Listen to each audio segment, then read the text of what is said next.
Anybody May with a I question? take a turn? Yeah, please go ahead. Yeah, I am Ali. I like to thank to Ozgur for this nice talk and to you for organizing this Zoom meeting. Thank you. I want to make a small comment first, and then I like to ask a question. Ozgur, you are using the term being and existence different from the jargon of some people called perennial philosophers. Schuon, Genon, you know them.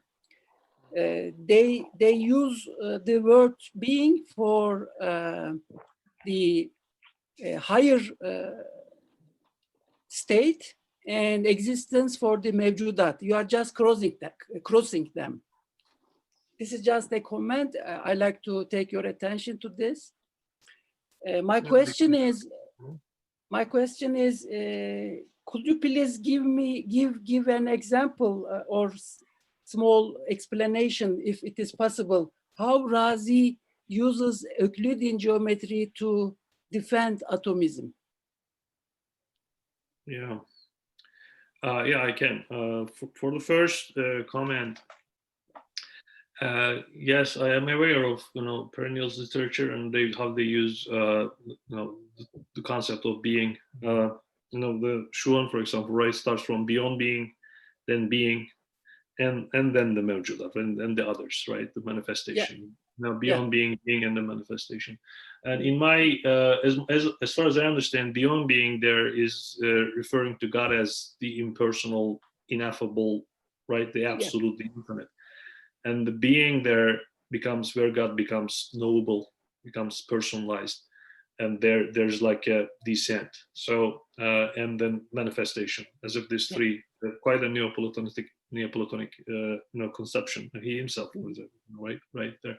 So yes, the way that I use the concept here is quite different. That I use it as it is understood in Islamic philosophy and theology. By the way, without using those concepts, there seems to be quite an agreement between Schuon and Islamic philosophy in making that categorization. But they use different terms like that and the esma and the sfat, right, and the others, right? God as the ineffable, and the divine essence is completely beyond imagination, right? And there's that, but there's also a level in which God is known to us through its names and through its attributes. So I think the similar perception can be located in Islamic theology and Islamic philosophy as well.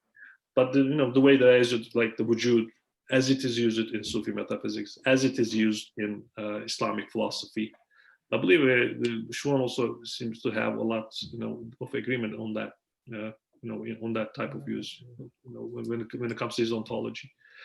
So that is one thing, and when it comes to Razi's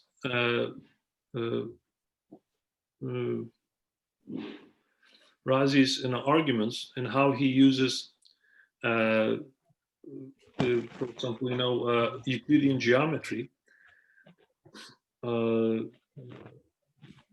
me give you an example.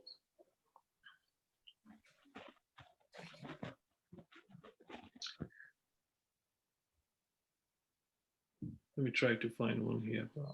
So he uses like circle, the idea of circle. What is the idea of circle? So consider a sphere, for example, right?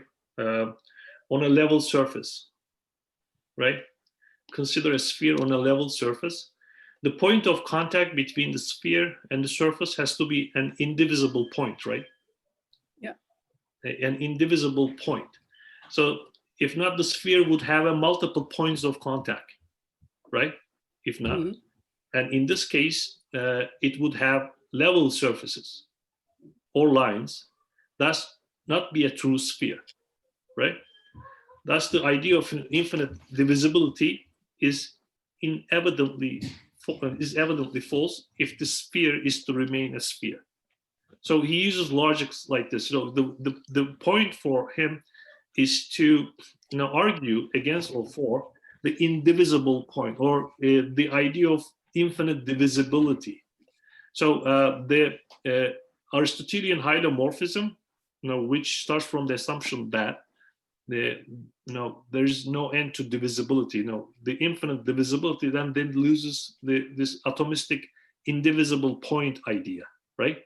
Atomism has this idea at one point that there's this indivisible point, but then once you start thought experiments like this, by starting from line, by starting from sphere, by starting from circle, by starting from other geometrical shapes, they use a line of thought like this, and I'm examining them extensively in the third chapter. If you would like to look at them, from line, and in a similar way, Ibn Sina is using line, sphere, and others, and a surface to prove the idea of infinite divisibility.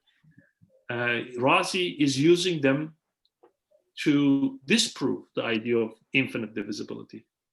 So it's an interesting discussion taking place between the two, and it's interesting discussions how Euclidean geometry can be used against or for against or for two fundamentally different cosmologies. Okay, thank you. Yeah. Anybody else? Any other questions? Assalamu alaikum. May I have a question, please? Yeah, please go ahead.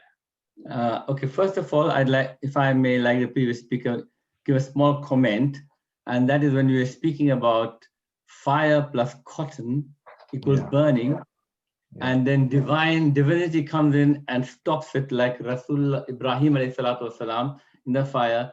God commanded the fire to be cool. Okay, that was my comment. Now, as far as my question is concerned, you suggested that you need a new metaphysical construct in which you place Islam or religion, rather I should say, on one side, and also science on the other side.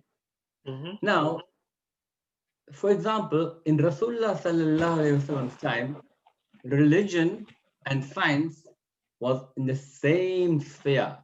They were not separated. Like politics, religion, science were all in the same construct.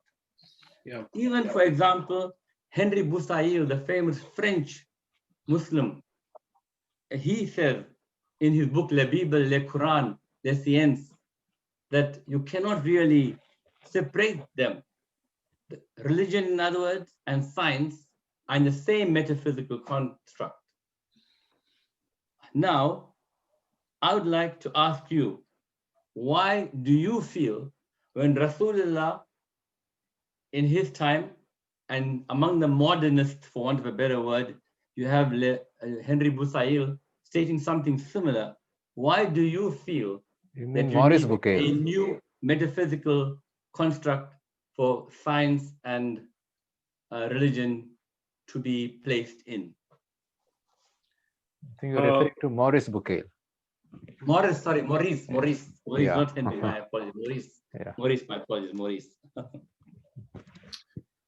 I believe it's because now we feel the tension, I guess, more sharply than they felt it. The world picture around us is changing, and when you have new science, you will have quite a different world picture, and now the discussion between religion and science will be affected by what you know about the world, and hence I believe in modern times we feel that tension more sharply than they felt it. That's why I am suggesting to take the discussion to another level. But in doing that, I'm not saying that we are completely helpless. But I'm saying that in our tradition, Islamic tradition, there's a lot of material that can be used, which was not used, in fact, in my view, quite efficiently, for many reasons. Because there's very little interest, as you know, to Islamic rationalist disciplines, as Faizur Rahman also mentioned in the beginning. So we are, in fact, let me say it bluntly, seems to be ignorant of the richness of our own tradition on this regard. Islamic philosophical and Islamic spiritual tradition, especially.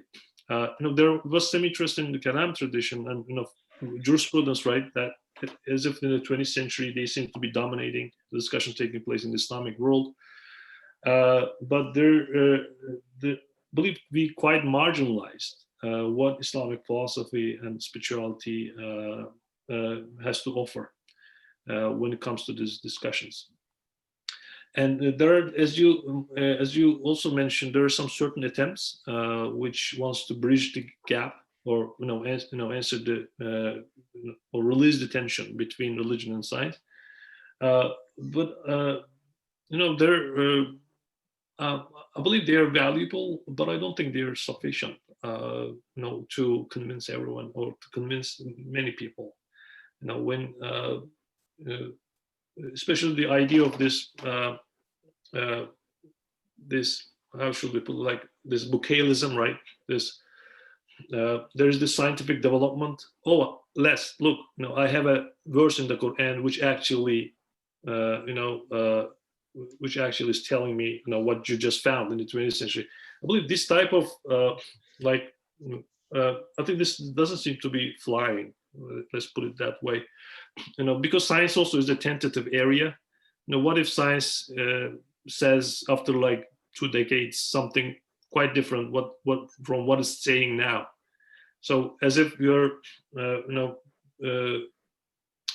now are you going to just say that verse is actually not referring to that? So that I believe that is not seem to be working, because science is a tentative domain, and that type of matching between scientific discoveries and the Quranic verses, that's the dangerous game to play, I guess. If I may say something on that point, I remember Zakir Naik saying, when asked a similar kind of question about science and signs, he said that the Quran is a book of signs, S-I-G-N-S. Mm-hmm. And it has a lot of science in those verses, over 600 or 6,000 rather, of verses. Now, 80% of the scientific verses have already been proved. The other 20% science has not said they are false, but because man has not yet progressed sufficiently, we are still awaiting those 20% which have not yet been proved by science to be proved as man proceeds with more knowledge, for example, Koca or whatever. Or breaking the thing in Switzerland, they have that little tunnel there a few miles long, for example, if you know my point. Yeah. So what's your comment on that? As I said, I don't think calling the Quran is a book of science. I don't know. I have difficulties. When it comes to the Quran as being a book of science. S-I-G-N-S, signs, not science. A book of signs versus ayahs. Oh yes, science. Yes, that's yeah, true. Science, not science. Yes. The verses, right? The natural phenomena. Yeah. I think that's then that is, yes, something that I accept. So the book, yes, the Quran is a book of science, and something very interesting also that we find in the Quran. The Quran is talking about natural phenomena as being signs of God, right? So this, like the signifiers, if you will. The world, the Quran is depicting the whole world as being a collection of signifiers. So not only the verses in the Quran, right, are science, the verses, but also the natural phenomena are verses.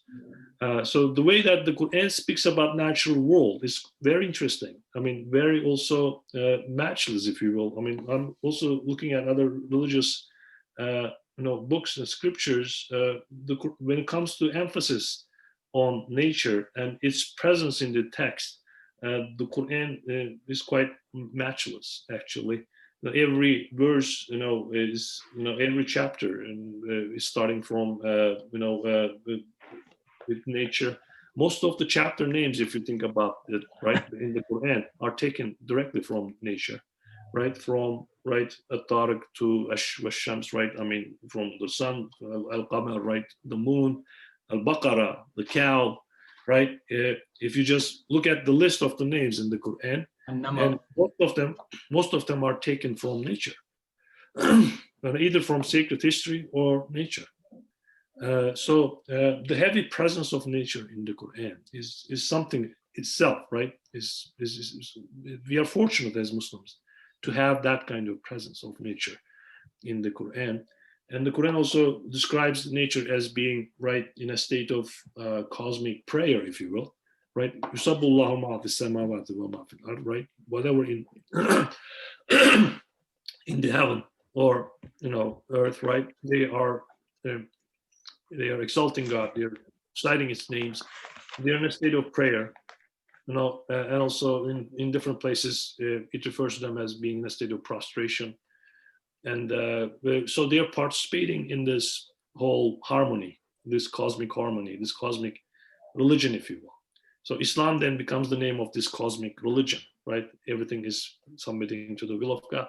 So everything like this, I believe, that you will find in the Quran, that they're very, very helpful for Muslims to reconcile what the modern science is saying and what the religion. So the Quran welcomes any knowledge of nature because it's a signifier, another signifier. I believe the problem arises when we don't know how to read those signifiers. They speak their own language, and the Quran seems to be teaching the language with which you can read the book of universe. It is not giving you every details of it, but it wants to teach you how to read the book of universe.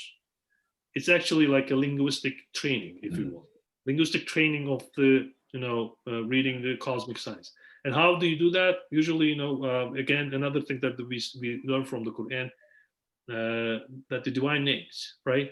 The divine names, as if the whole world, is a mirror or multiplicity of loci, right? Multiplicity of mirrors on which the divine names are reflected continuously and unceasingly, and never-endingly.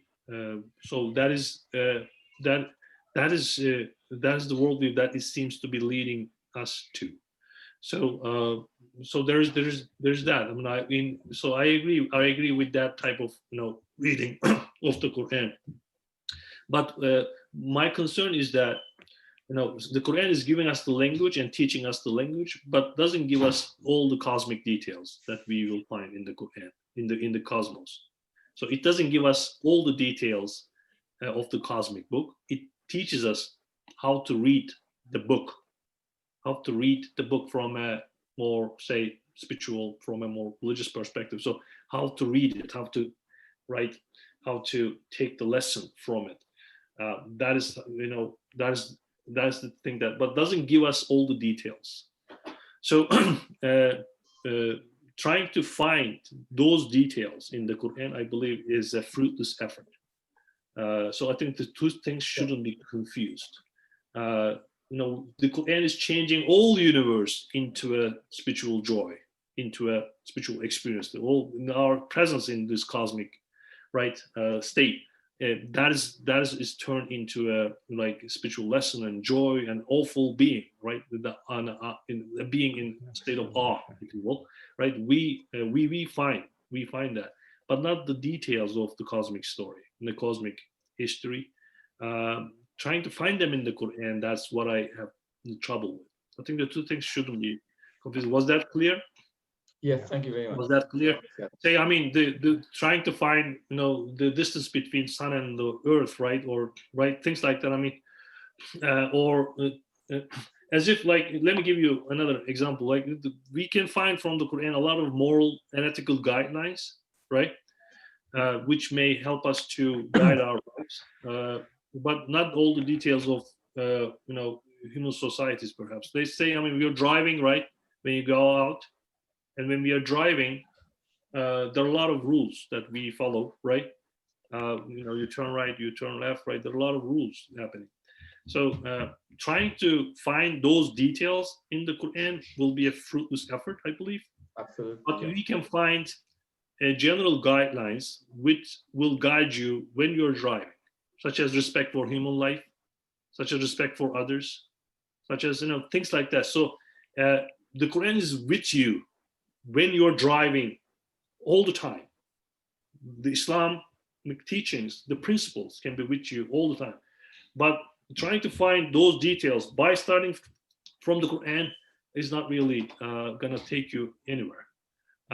Only, so believe that in that regard, I know I may have certain concerns, but on the other hand, yes, the Quran is with us when we are reading the cosmos through science.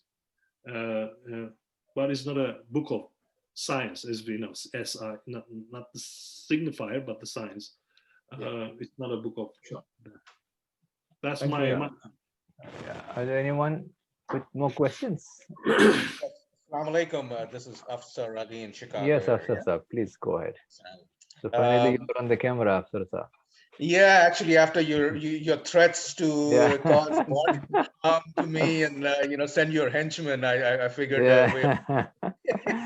Thank you. Thank you. Being a firm believer in what I learn, everything I've learned from the Quran.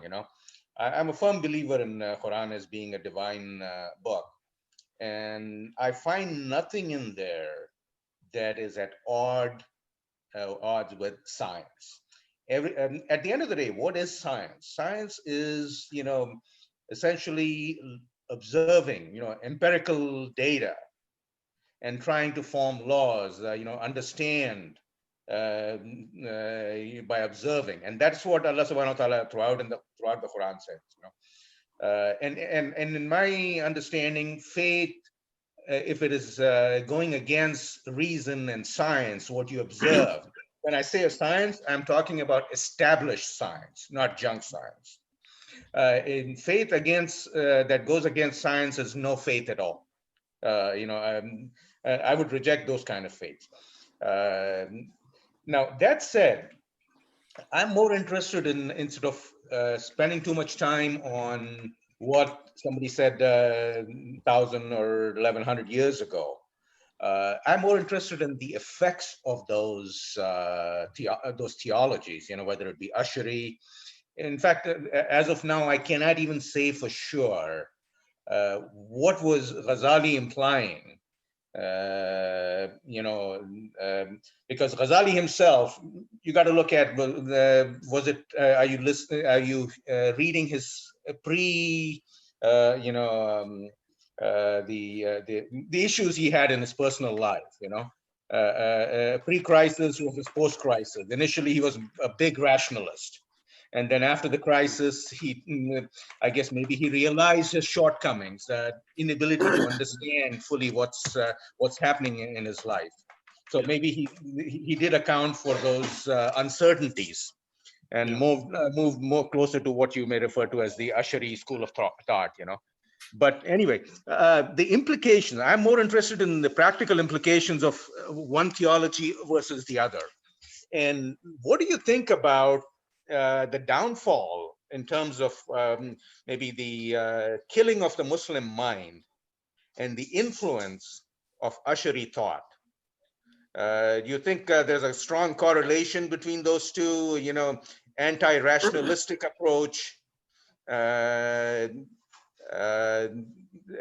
you see a relationship with that? I mean, historically, I see, when did the Muslims' mind stop thinking?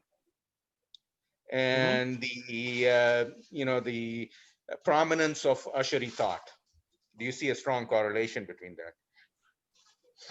Yeah. I don't think we should the decline of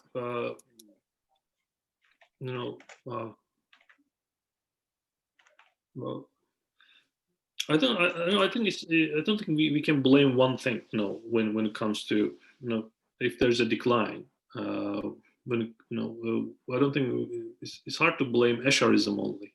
Ash'arisms, by the way, as I identify, may have certain, on this question especially, may have certain problems.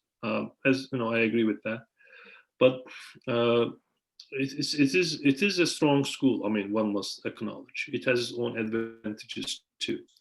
I can give you a couple of examples. for example, Escharism, on the one hand, when it denies the necessary relationship between cause and effect, it tells us that because we do not have any actual, evidence to confirm their relationship. We only see, what we see is constant conjunction of events. When we see a billiard ball hitting the other, or when we see this cotton and fire, right? We only see, they argue, is this constant conjunction. I mean, one thing happens, after that, another thing happens, and after that, another thing happens. We do not see the connection between the two. This, in fact, was the basis of British empiricism. If you are familiar with Islamic Western philosophy, they actually start from a very similar observance. David Hume, for example, tells us that there's no sensual evidence when it comes to this causal glue which attaches to each other. So one of the advantages of Escherite theology here is that it leads to a certain empirical study, right? We need to see it and sensually prove it. So that's quite a scientific attitude, if you will. That's one advantage. I can give you a disadvantage too. It is this idea of say habits, perhaps the possible breaks in the habits. So if Escharism is not careful enough in categorizing these breaks in the habit, right, it may in fact stop any logical study of the world as well. So say if the habits are broken all the time, right, or sometimes at least, so on what basis that we will study and we will trust the consistency of the world, which is the basis of scientific studies. So scientific study starts from this presumption that the world is law-like. I mean, the world is a regular flow of events. It is consistent, hence we can study it. Something inconsistent cannot be studied. Something chaotic, if you describe God as an arbitrary king, like if you attribute certain arbitrariness to the world, hence to God, it is really difficult to study the world from a more scientific and more philosophical perspective, because now the world is more like a chaotic place, if you will. So perhaps that may have affected certain people in saying that we cannot really have any solid ideas, but only some weak opinions about the world. The reason I brought this, the reason, if I may interject, the reason I brought this up is, humans, every faculty of ours is basically use it or lose it. If you don't use it, you will lose it. Hand, if I don't use my hand consistently, I'm going to lose the functionality. It's going to get weaker. The same thing with our mind. The moment you stop thinking and say, hey, you know what, for everything you just raise the hand, God, things that may be explainable through observation, you are robbing the brain of the opportunity to think and reflect upon it. And those habits cause the dying of the brain, the mind. And that is where I see the connection, progressively, the popularity or the widespread use of a certain theology and the rotting of the mind. I think that may happen. I mean, if you're not, if one is not careful enough, when it's described. Actually, this is one of the things that Ibn Rushd said. Perhaps Faizur Rahman also wanted to hear about this a little bit, right? The Ibn Rushd himself says that one who denies causes must also deny intellect, because knowledge is the knowledge of causes of things. That's what happens in science too. You know the cause and effect relationship between things happening in the world. Hence, then you can manipulate it and produce technology. How do you produce technology? It's in fact knowing the relationship between particles and atoms and then manipulating it, right? molecules, and then molecular level, then you manipulate that relationship. So knowledge has boils down the knowledge of causes of things and the relationship between cause and effect. So if you remove that relationship, if you think that this relationship is only possible, it's not only necessary, any activity of knowing the world, may be affected by it. Perhaps that's what happened to some degree. But again, Esharism is a strong school. When it comes to thinking, especially when you read someone like Razi or someone like Sherif al-Jurjani, these people are just, giants. Eshari school, especially in the medieval period, they develop very strong, rational arguments. I believe what happens, perhaps in the later period, but in the medieval period, someone like Razi or someone like Sherif al-Jurjani that I studied in the book, they are very strong, very rational, very, very powerful when it comes to having these logical discussions with the opponent. Having said that, although there's that power and profundity in that school, personally, I am leaning towards, disagreeing on certain points, especially on this one. And as Ibn Rushd says, I think the activity of knowledge is going to be affected once you undermine the relationship between cause and effect, because the denial of causes implies the denial of knowledge, because and Esharite might answer, we have the concept of habits, right? We have the concept of habits, but the problem then will become, and this is, by the way, was implied by Ibn Rushd, and I'm kind of extrapolating from that and adding my own thoughts there. So if you think that habits, the concept of habits will allow us to see the consistency and regularity in the world. And look, once you describe it is God who creates causes and effects, it is very hard to establish human freedom and human choice, because your will and your tendencies will be created by God, and you're not an uncaused cause of yourself. You're being caused too, right? So once you are undermining human freedom, the concept of habit is also collapsing, because the divine habit is presuming that there is certain feedback from the cosmos, a feedback from the cosmos, which then the divine response to this feedback will be consistent. But if there is no feedback from the cosmos, if there is no agency in the cosmos, if cause and effect is being created by God directly, if there is no feedback from the cosmos, then the concept of habit is also collapsing. So the Esharite theology, I believe, has certain difficulties here and there in establishing human freedom, in establishing this and that. These are theological problems. There are some metaphysical problems too.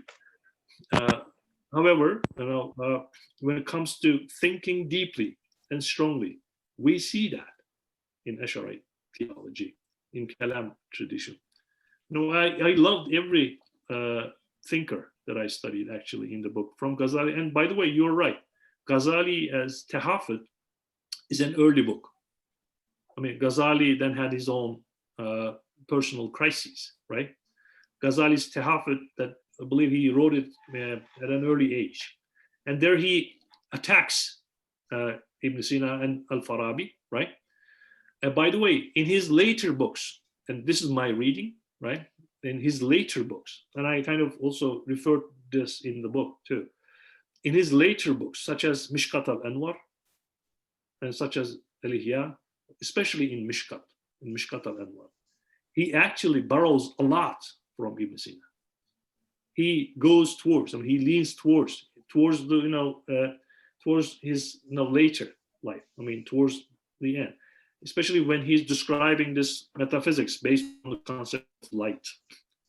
And many things that he is going to say will throughout Islamic centuries, and especially this Mishkat al-Anwar is a very important work. And there you will see he actually is creating a certain syntheses. He borrows from Muslim philosophers a lot, and that borrowing actually allows Sufi metaphysics, that borrowing from, what is it?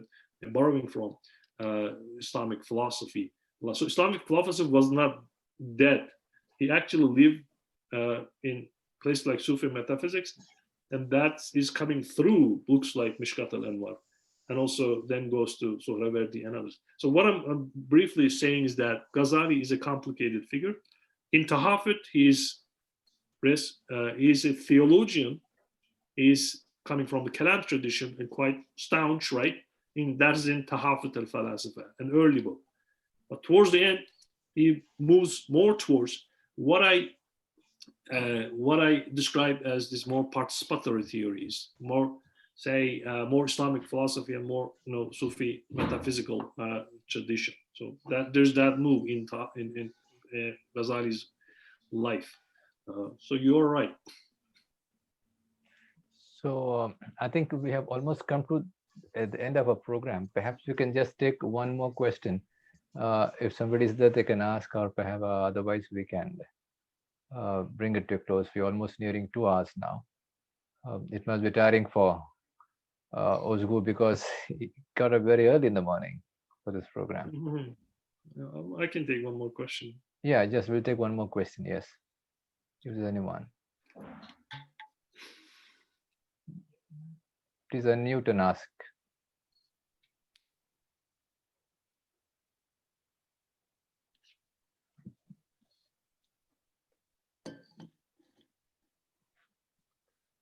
Well, looks like there are no questions. Does that mean I did a good job, made it accessible, or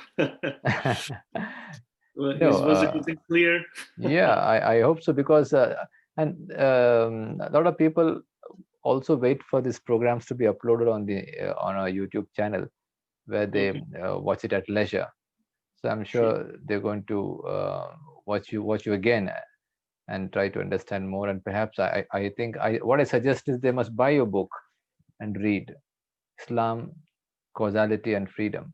That's the book. Yeah. Hardback is available. I think paperback will be more affordable, cheaper.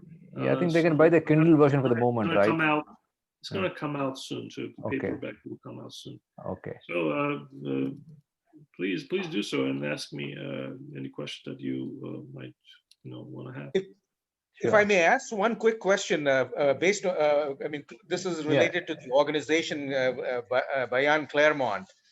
How is the enrollment going on? About 3 years ago, your founder, Mr. Turk, I'm forgetting his first name, he had come over here to Chicago. And at that time, you were just, I think, you were starting off around that time. And would love to see more, imams come out of your organization. How is the enrollment right now? I believe it is good. It is growing. It is, we have a lot of hope for the institute. So we have some, enrollments. Also, we had this, Muhammad Ali scholarship. So we have a lot of people coming from the Black communities and also, Hispanic communities. So I believe it's growing. It's going to be an institute, one of the centers of Islamic learning in the West. Inshallah. Okay. So I think I must thank everybody for being here and listening to the lecture and trying to make sense of it, because I know philosophy is not easy for everybody. I'm sorry if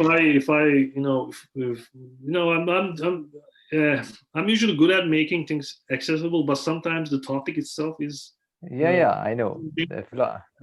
Some things we make difficult, right? Some things are difficult. By the way, I was a teacher, as I said. I taught math and physics from the middle school, from 6th grade until up to 11th.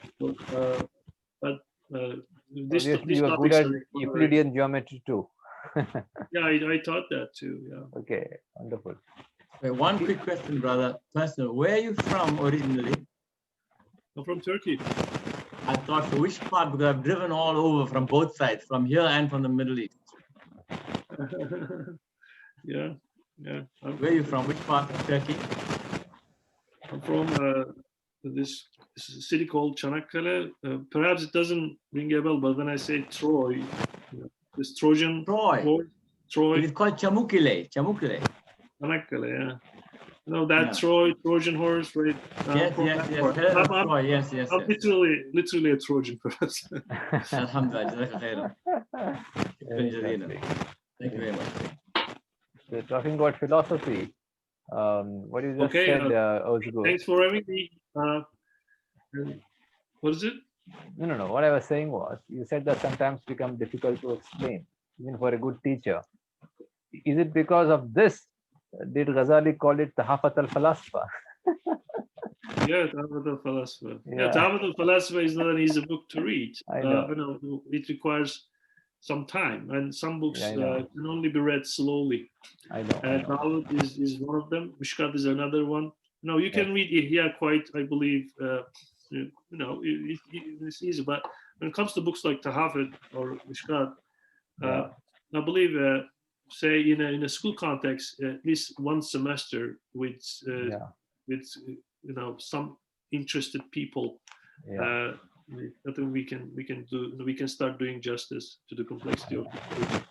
They are dense, one can say. Now, Ibn Arabi's Fusus, you know, we took a lot of time to enter into the book. Ibn Arabi's Futuhat, Shaykh Jurjani's al-Mawafaq was not an easy read, but after a while, once you get into their universe, it becomes accessible, and they become accessible. Sometimes it resembles this relentless hill, but anybody who bikes, right, would also know that you just keep pedaling, and then it becomes you know, smooth. Just keep pedaling if you guys are interested in these treasures. That I call it. I love them. Okay. Anyway, thanks a lot, Ozgur, for being here, spending 2 full hours with us, and it was a very interesting discussion. And of course, we have recorded it. We will be putting it up soon on our YouTube channel, and I'll be forwarding you the link, and perhaps you can share it with your other students and maybe other friends. And inshallah, the people who couldn't participate today because of any technical difficulty will also be able to watch it, inshallah, perhaps the next 2 or 3 days. Brother Faiz, may I ask you a question, please? I think we have the time for questions is over right now. No, nothing to do with this topic. Just about what you made just now. Last week I couldn't log in because I couldn't register, and you said there was no available. program last week. There was nothing on last week. Yeah, I think I informed you through the email that we didn't have a program last week. So that's why I couldn't. Okay, we didn't have a program last week. So quick question. We have it next week. Next week we have a program. I'll be informing you. So we have to register to be able to log in, right? Yeah, that's right. Because once you register, the Zoom sends you the link automatically. We don't have to send. The Zoom sends you directly. And what about the recording? Does that recording it's on a YouTube channel? Yeah, it's on a YouTube channel. I will send you the link to the YouTube channel. Okay. I think let me post the link right now. Maybe you can log in there, right? We have. I just in the chat. On a minute. In the chat box. In the chat, are you? Yeah, I will just put the link here. Can you copy this link? Yes, I will do it now. That's the link to our YouTube channel. I mean, any program that you miss, you can. Okay. You can see it there. Maybe you please subscribe to that. Once you upload, you'll get the information. You subscribe. Okay. Anyway, thank you so much, Ozgur, once again for being there. Thank you very much. And inshallah, we will be in touch. And inshallah, this is not the last program. We will be requesting you again to come sometime and speak to us. Inshallah. And if I say çok güzel to Brother Koca because he's from Turkey. Çok güzel. Yes. Very good, excellent. And gule gule to you. Yeah, thank you. Wonderful. Thank you. And Brother Rashid Mashallah is from South Africa. Ozgur, by the way. where he's from. He's from South Africa. I'm from South Africa. You're from South Africa, okay. Yeah. Yeah. We Very have nice a very wide-ranging audience from across the world. Yes, But I'm living in the UK now. Okay. Jazakallah khairan. Thank you very much. Okay. Anyway, Alaikum. assalamu alaikum, and Assalamu have a great evening and have a great day. You Jazakallah too. khairan. Assalamu alaikum. Maghrib for us. Thank you. Yeah, thank you. Assalamu alaikum. Assalamu alaikum.